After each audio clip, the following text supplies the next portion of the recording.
Welcome to our channel Inspirational People. Let me take this opportunity to wish all our subscribers a happy new year. Today, we are back with an exciting video of the most celebrated African footballer of all times, the man who showed Africans that it is possible to defeat big teams at the world stage. He is one of the all-time FIFA World Cup top scorers on the African continent, and he played a big role in the 1990 FIFA World Cup Cameroon team that made history as the first African nation to reach quarter-finals. In the annals of football history, few names resonate as powerfully as Roger Milla's. Born in the heart of Cameroon, Milla's life is a testament to the power of perseverance, passion, and the unyielding belief that age is no barrier to greatness. From humble beginnings in the dusty streets of Yaoundé to the grandest stage of all, the FIFA World Cup, Milla's journey embodies the essence of an underdog who defied all odds. At a time when African football was largely overlooked on the global stage, Milla emerged as a trailblazer, not only showcasing his extraordinary talent but also carrying the hopes of a continent on his shoulders. His story is not just about goals or trophies, it's about resilience in the face of adversity, the courage to dream beyond limitations, and the relentless pursuit of excellence. But Milla's legacy goes far beyond his legendary performances on the pitch. At an age when most players hang up their boots, he returned to the game and redefined what it meant to be a footballer. His iconic performances at the 1990 World Cup in Italy, where he danced into hearts worldwide, proved that determination and heart could overcome the barriers of time and expectation. This is the inspirational story of Roger Milla, a man who showed the world that true greatness is not defined by age, but by the fire within. It's a tale of hope, triumph, and the unbreakable spirit of a lion who roared for a nation and inspired a generation. The sun rose over Yaoundé, casting long shadows across its bustling streets. The city was alive with the sounds of vendors hawking their goods, children laughing as they ran barefoot through dusty lanes, and the rhythmic pounding of drums from a nearby market. Among the children, a young boy named Albert Roger Milla stood out, not for his size or loudness, but for the way he moved. Barefoot and determined, he chased a makeshift ball crafted from old rags and twine with the precision of a boy who seemed destined for greatness. Born on May 20, 1952, in the small coastal town of Yaoundé, Milla was the third of 5 siblings. His family lived modestly, relying on his father's job as a railway worker. Life was hard, but Roger's spirit was indomitable. While his peers were drawn to school or odd jobs, Roger found himself mesmerized by the game of football. It was his escape, his joy, and his calling. Even at a young age, Milla's love for the game was evident. His friends marveled at his ability to dribble past them effortlessly on the uneven streets. One day, "I'll play for Cameroon," he would say with a grin, his eyes gleaming with hope. His friends laughed, not out of mockery, but because dreams of such magnitude seemed impossible for a boy from such humble beginnings. Roger's mother often scolded him for spending so much time playing football. "Roger, education is your future," she would say as she pulled him away from the dirt field. But his father, seeing the passion in his son's eyes, whispered words of encouragement. "Let him play. He has a gift, and one day, that gift will take him far." By the age of 12, Milla had joined a local football team. Despite his young age, he was a standout player, often competing with boys much older and stronger. Coaches and spectators began to notice the boy with boundless energy, quick feet, and an uncanny ability to read the game. It wasn't long before he was invited to play for Éclair Douala, a team known for nurturing young talent. This marked the beginning of a journey that would take Roger far beyond the dusty streets of Yaoundé. However, it wasn't without its challenges. The long walks to training sessions, the lack of proper football equipment, and the societal expectation to focus on school weighed heavily on him. But Roger refused to give up. He trained tirelessly, often running drills alone in the early mornings before the city awoke. His breakthrough came during a regional tournament when, at just 14, Milla scored a hat-trick against a formidable rival team. His performance caught the attention of scouts who saw in him the potential for greatness. It was the first step on a path that would lead him to the world stage. Despite the accolades, Milla remained grounded. "Football is not just about talent," he often told his friends. "It's about heart, discipline, and believing in something bigger than yourself." By the time Milla was 17, his name was being whispered among Cameroon's football elite. Coaches marveled at his maturity on the field and his humility off it. Yet, for Milla, these early successes were just the beginning. He wasn't content with being a local hero. He wanted to inspire his country, to show young boys like himself that with hard work and determination, even the wildest dreams could come true. By the time Roger Milla joined Leopard Douala in the early 1970s, his reputation as a football prodigy was well established. He had left his hometown and family behind, carrying with him not just the hopes of his loved ones but the dreams of countless Cameroonians who saw in him a beacon of possibility. For Milla, football wasn't just a game, it was a mission. At Leopard Douala, he began to thrive. The team had a strong tradition of nurturing talent, and under the guidance of experienced coaches, Milla's game evolved rapidly. His speed and agility, combined with an instinct for finding the back of the net, made him a formidable presence on the field. Spectators filled the stands just to catch a glimpse of the young forward, whose dazzling footwork and electrifying goals became the talk of the town. In 1972, Milla helped Leopard Douala secure the Cameroonian Cup, a victory that cemented his status as one of the brightest stars in the country. The win was a turning point, not just for Milla but for Cameroonian football itself. The sport was beginning to gain prominence in Africa, and Milla's rise was a symbol of the nation's growing potential on the international stage.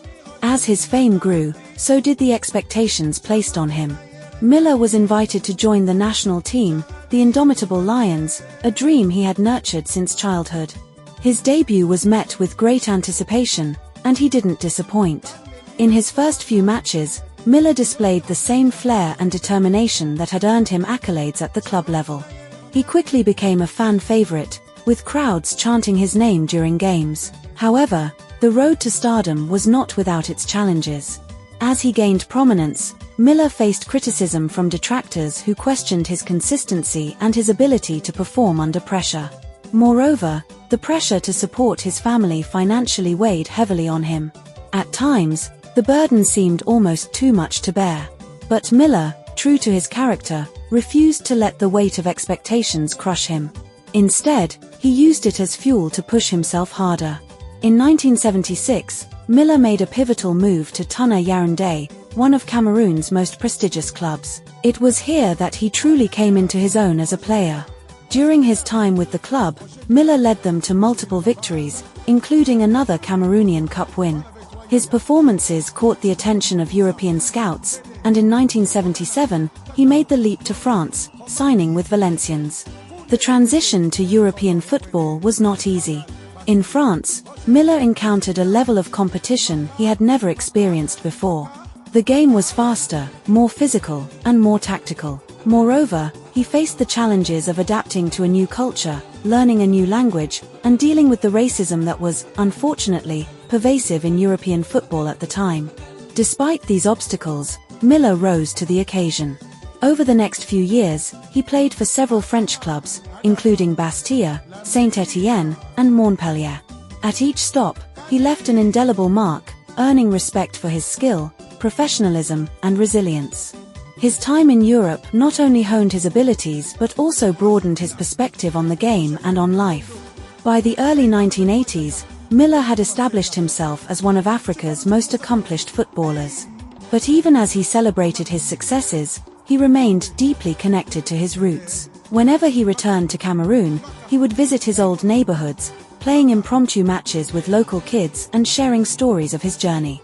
"Never stop believing in yourself," he would tell them. "If I can do it, so can you."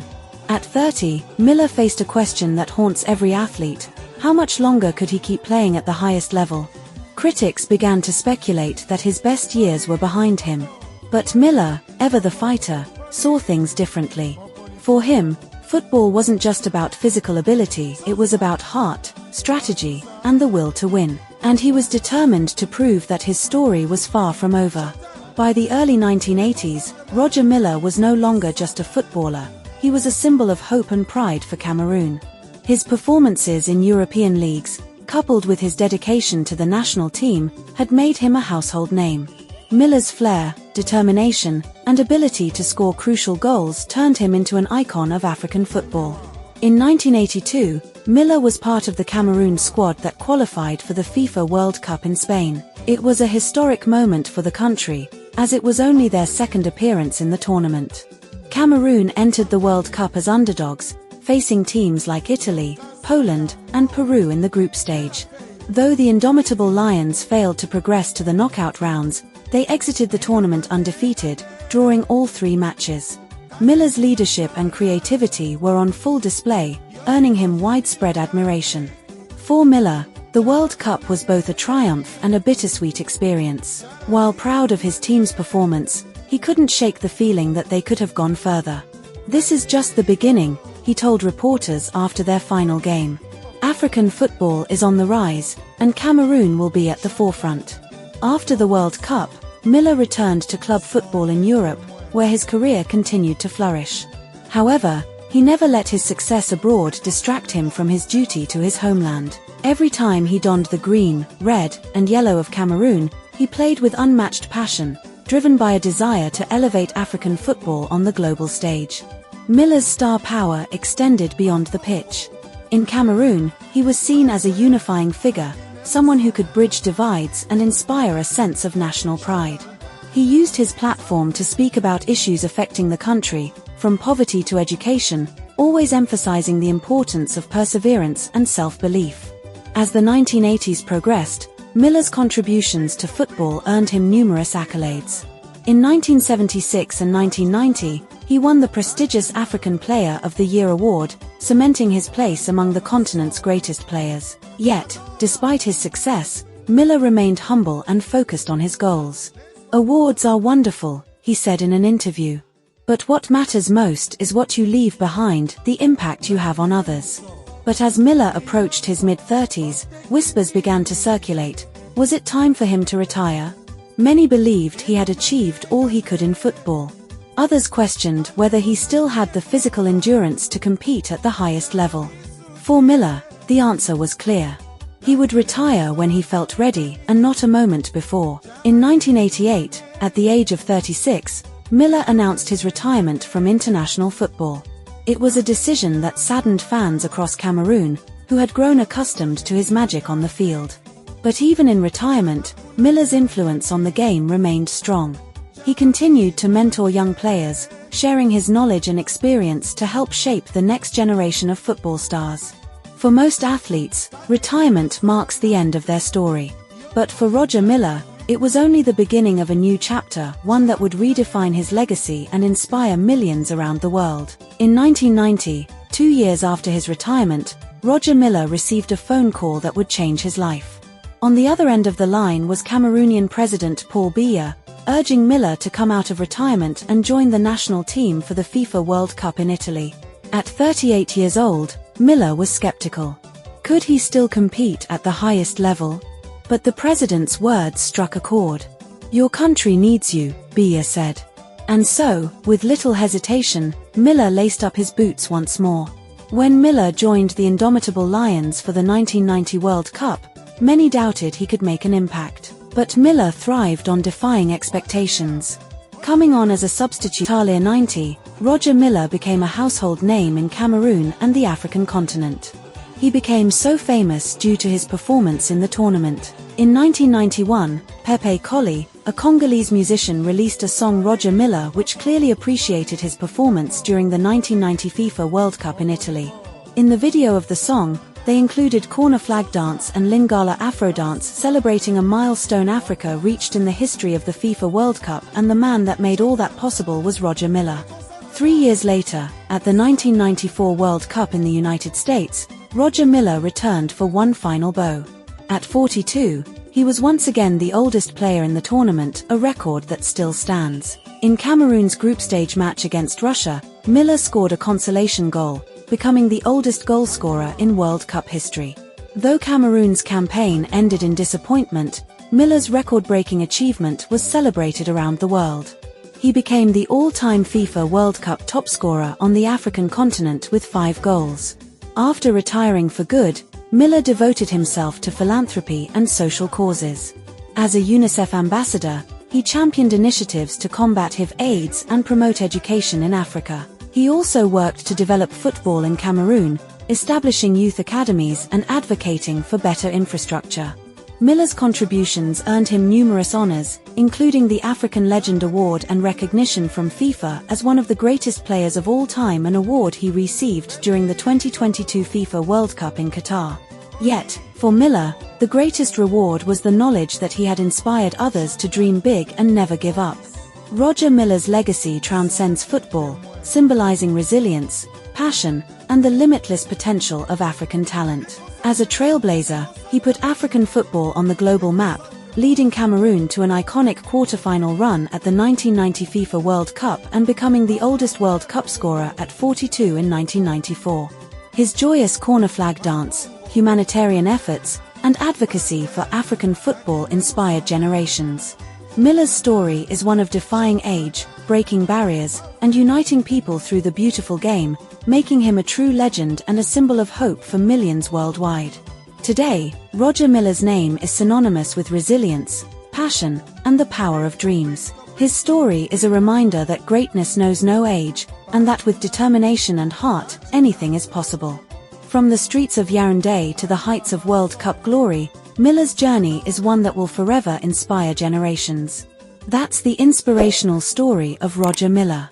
Don't forget to subscribe to our channel Inspirational People to help us make more videos like this.